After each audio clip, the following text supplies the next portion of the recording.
My roommate called me a possessive weirdo for refusing to give up the room I was literally paying extra rent to protect. She had been collecting the benefit of our deal for over a year. Then, the second her European vacation friends needed somewhere to sleep, that deal simply stopped existing. She announced it like it was already decided. Like she could just wave away a formal agreement, rewrite 18 months of shared history, and hand my workspace over to strangers because she didn't want them sleeping in the basement. She forgot one thing: she had agreed to these terms herself, in front of our third roommate, over a year before she decided they were inconvenient, and I kept every receipt. Let me take you back to where this started. 3 women, 1 house. And for the better part of 2 years, one of the better living situations any of us had ever had. 5 bedrooms, 3 bathrooms, a finished basement, a nice neighborhood, and a monthly rent we had absolutely no business paying this little for. We all knew it. Nobody said it out loud, but we knew.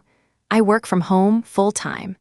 My job requires multiple screens, a dedicated setup, a space I can actually function in professionally. Not a bedroom corner, not a kitchen table, a real workspace. Tessa, my other roommate, worked hybrid, partly from home, partly not. Charlie, the third, worked entirely outside the house. Total rent was $1,800 a month. Utilities split 3 ways except internet. That was just Tessa and me, since we were the only ones who needed high speed. On paper, it was clean. On paper, everyone had what they needed. And for the first year, that was exactly how it felt. When we first moved in, Charlie made a fair point. Tessa and I were going to use 2 of the spare bedrooms as home offices. Charlie wasn't, so Charlie asked us to pay more rent, and honestly, that was reasonable. We agreed. Tessa and I each started paying $650 a month. Charlie paid $500, but I had one condition, before I signed off on a single extra dollar. My office was not a shared space, not a flex room, not available for guests. Mine, full stop. Tessa didn't care about hers. She said whoever needed to use her room could, no problem. But my setup was too specific, too important to my actual income to treat as communal property. Charlie pushed back immediately. What about her guests? What if she needed an office herself? We offered the basement as her own dedicated space. It's finished, it's livable, it's actually pretty nice. She said it felt like being banished. So we went back and forth. Eventually, she let it go. She accepted my terms, and for the next 14 months, not a single word about it. I thought we were past it.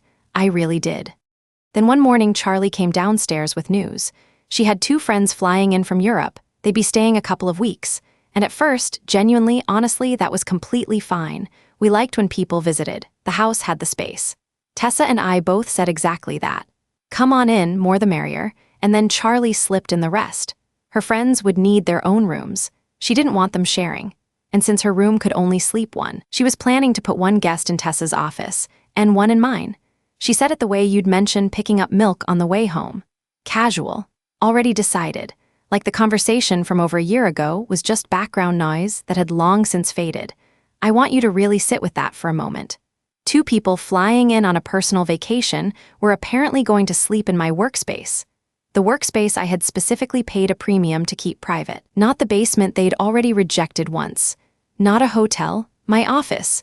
I reminded her of our agreement. Calmly, directly. And that's when Charlie decided the facts were her enemy.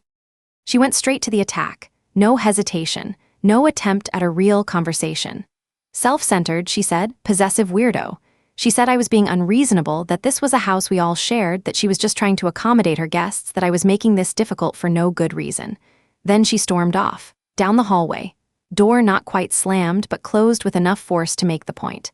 And I stood there in the kitchen, running through what had just happened. Charlie had been paying $150 less than me every single month for this entire time, specifically because Tessa and I had offices. That arrangement had worked in her favor, consistently, without complaint, for 14 months. And the second it created any friction for her, I became the villain. But here's the detail that really stayed with me. The basement option was still there. The basement was finished. Livable. Actually quite usable. Do you want to know why Charlie didn't want her guests down there? Because Tessa and I had decorated our offices, made them warm and inviting, put real work into them. Charlie's European friends would be sleeping somewhere nicer than a finished basement, in the rooms that belonged to us, and Charlie had simply assumed we'd hand them over. Then Tessa came to find me, privately, quietly, away from Charlie. She said she understood my position, she really did. But she asked whether, just this once, I might be willing to let it go. She even offered to help me dismantle my setup and move it into my bedroom, just temporarily. Just to keep the house calm. I loved Tessa.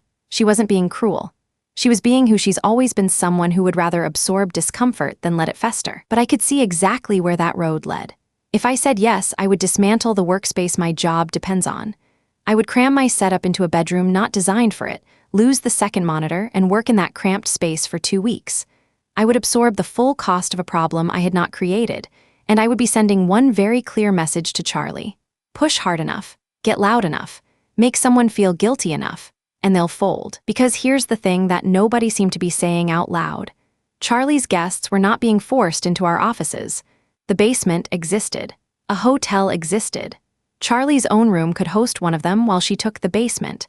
Every alternative was being dismissed so that 2 strangers could sleep somewhere nicer, at my expense. I wasn't going to be the one who made that lesson available. That night I sat down and actually ran the numbers. Not emotionally, literally. 18 months in the house, $650 per month from me, $500 from Charlie. The difference, $150 a month.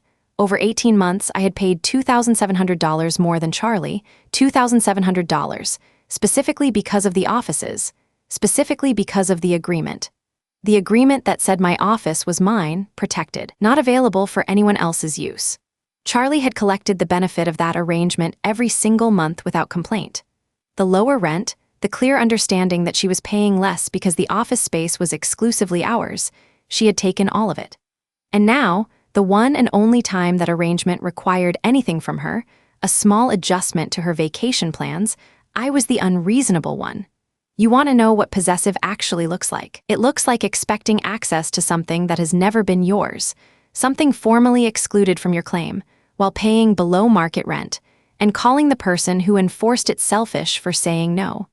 I wasn't going to apologize for this. I wasn't going to move a single monitor, and I was going to say that clearly, directly, and exactly once more. I went back to Charlie, and this time I wasn't just reminding her. I laid it out completely. I told her exactly how much more I had paid.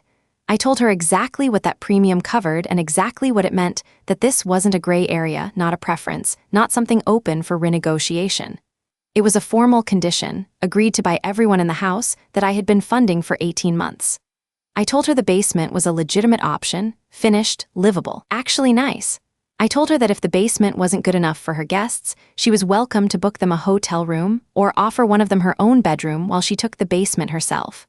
What I would not do, under any circumstances, was hand over the office I had paid $2,700 extra to protect. She was furious, but this time there was no real counterargument because there wasn't one to make. The facts were what they were. The agreement was real. The payments were real. The math didn't move, and I watched something shift in her face. The certainty cracking at the edges. She had expected me to fold. She had calculated somewhere in her reasoning that if she applied enough social pressure, enough name-calling, enough indignation, I would eventually apologize and start dismantling my desk. She had read me completely wrong. The answer was no. It had always been no. Her friends came, they stayed in Charlie's room, and the basement, not my office, not Tessa's, in the spaces that were actually available to guests, the spaces that hadn't been formally excluded and paid for. Charlie went cold on me. She moved through the house with studied indifference. Minimal conversation, averted eye contact, the silent treatment deployed with real commitment. It lasted about a week. And here is the part that broke through everything for me. Her friends were completely fine. No tension directed at me, no awkwardness, no complaints about the basement. They were just 2 people visiting from another country, grateful for a roof and a comfortable place to stay, with zero awareness they had walked into the middle of a months-long roommate standoff. To them, it was just a house. A nice house with a finished basement that was, by nearly any measure, perfectly comfortable. The drama had never actually been about the rooms. The rooms were just the vehicle. The real issue was that Charlie had assumed she could override a formal agreement through sheer force of social pressure. She had assumed that if she called me names and made the house uncomfortable enough, I would eventually choose harmony over the thing I had rightfully paid for. She had been wrong, and she was going to have to sit quietly with that for a while. After the guests left, things slowly went back to normal. Charlie thawed. She never apologized. I didn't expect her to, but the cold shoulder lifted. She started making coffee in the mornings again, said good morning in the hallway, and within a few weeks it was like the whole thing had evaporated, which, honestly, is probably the best possible outcome. We still live in a great house at a rent that works for all of us. The deal is still good. What this came down to, in the end, wasn't really about a room. It was about whether an agreement means something once the circumstances change. It was about whether social pressure, name-calling, silence, a roommate with an easier deal demanding more, is enough to override something that was formally settled. For me, it isn't. Sometimes standing your ground doesn't look dramatic. There's no big speech, no moment where the crowd applauds. Sometimes it just looks like saying the same true thing twice, quietly without moving. That's what this was. The karma here wasn't loud. It wasn't flashy.